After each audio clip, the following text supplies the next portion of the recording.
नमस्कार। ज्ञान गाथा में आपका स्वागत है। शालिग्राम वैष्णवों द्वारा पूजा जाने वाला एक सबसे पवित्र शिला है और इसका उपयोग भगवान विष्णु की पूजा के लिए किया जाता है। शास्त्रों के अनुसार जीवन के 6 मूल्यों के लिए श्री शालिग्राम की पूजा करनी चाहिए। धर्मी जीवन, धन, सुरक्षा, अच्छा स्वास्थ्य, सुख और आध्यात्मिक आशीर्वाद। आज के भाग में हम इस पूजनीय पत्थर से जुड़ी एक पौराणिक कथा को जानेंगे। तो आइए आरंभ करें। सनातन धर्म में हम मानते हैं कि भगवान किसी प्रतिमा में नहीं रहते। पूजा आरंभ करने से पहले हम भगवान से प्रतिमा में प्रवेश करने और पूजा की अवधि के दौरान उपस्थित रहने का अनुरोध करते हैं। इसे हम आवाहन कहते हैं।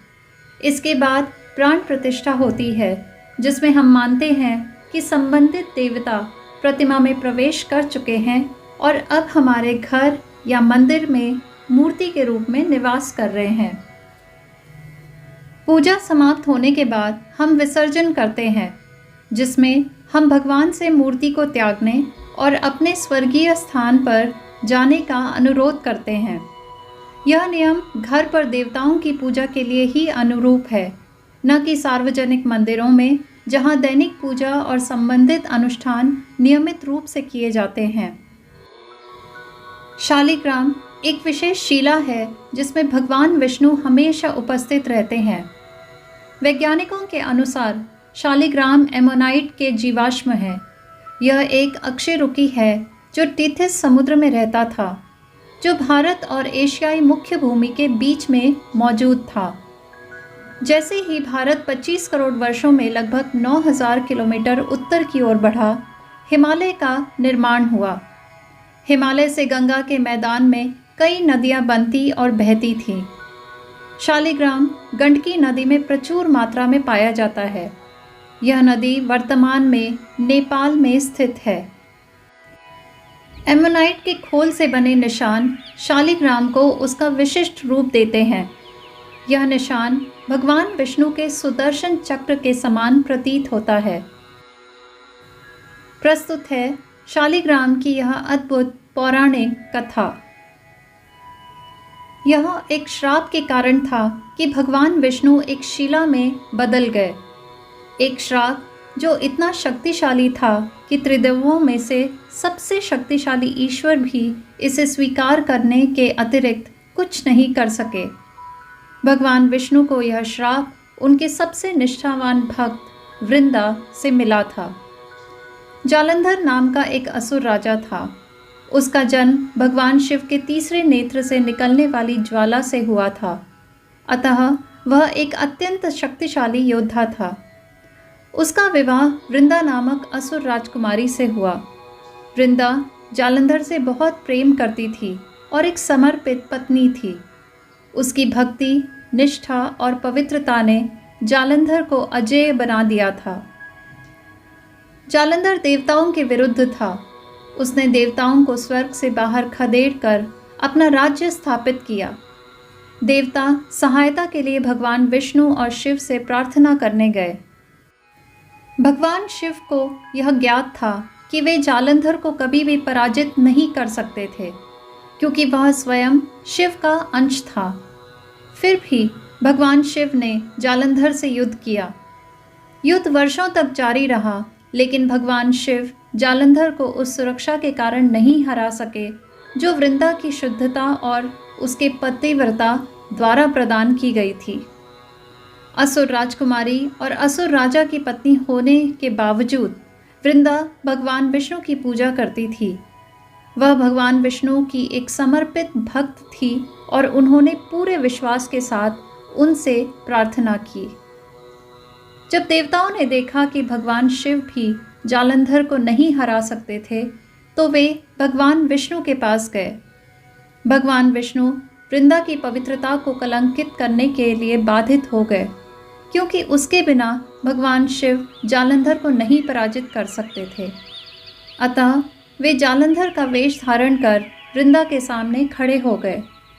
वृंदा भगवान विष्णु को पहचान नहीं पाई। उसने सोचा कि जालंधर लौट आया है और उनसे मिलने दौड़ पड़ी, परंतु उसने त्वरित भांप लिया कि वह जालंधर नहीं है। इस प्रकार वृंदा की पवित्रता को कलंकित किया गया और जालंधर का सुरक्षा कवच नष्ट कर दिया गया। परिणाम स्वरूप भगवान शिव ने कुछ ही समय में जालंधर का वध कर दिया। अपनी गलती की अनुभूति करते हुए वृंदा ने भगवान विष्णु से अपना वास्तविक रूप दर्शाने के लिए कहा। वह यह देखकर दुखी हो गई कि उसे उसके ही प्रभु ने भ्रमित किया। जब वृंदा को यह ज्ञात हुआ कि भगवान विष्णु ने जालंधर के वेश में उसकी शुद्धता को भंग किया है, तो वह क्रोधित हुई। उसने श्राप दिया कि भगवान विष्णु एक पत्थर या शिला में बदल जाएं। भगवान विष्णु ने श्राप स्वीकार कर लिया और वे शालिग्राम शिला में बदल गए। दुखी वृंदा ने अपना जीवन समाप्त करने का निश्चय किया।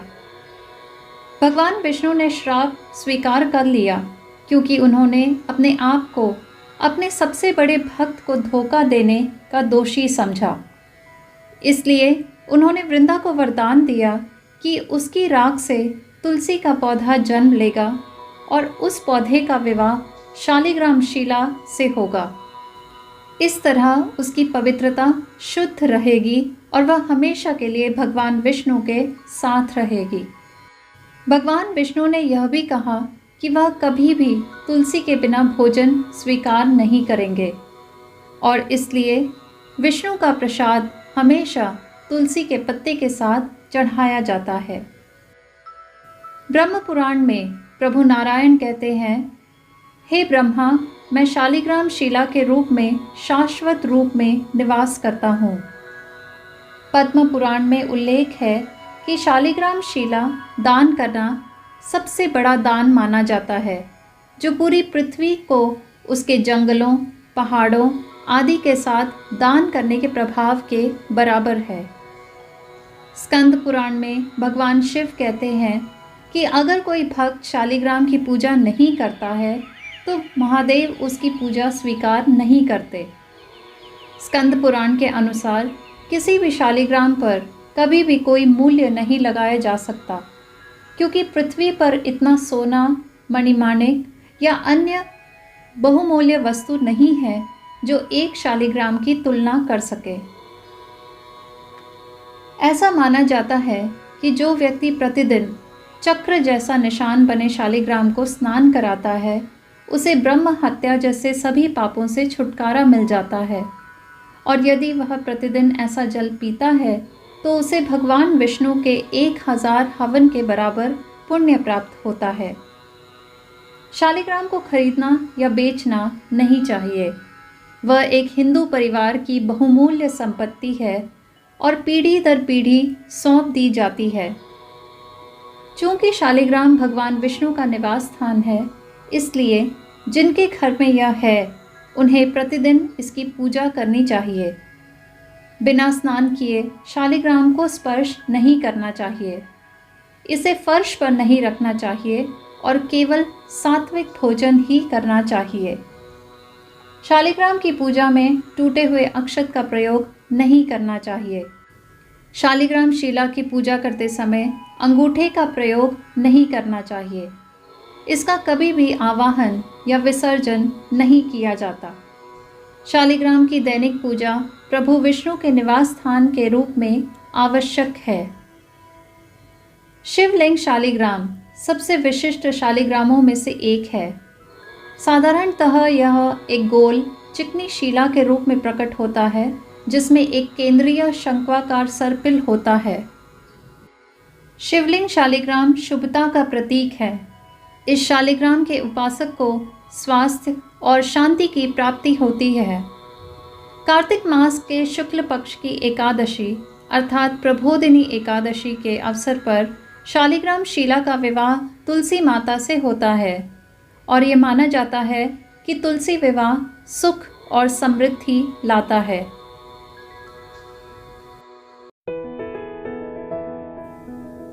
आज के भाग में बस इतना ही।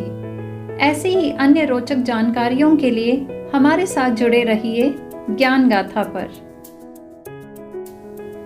नमस्कार।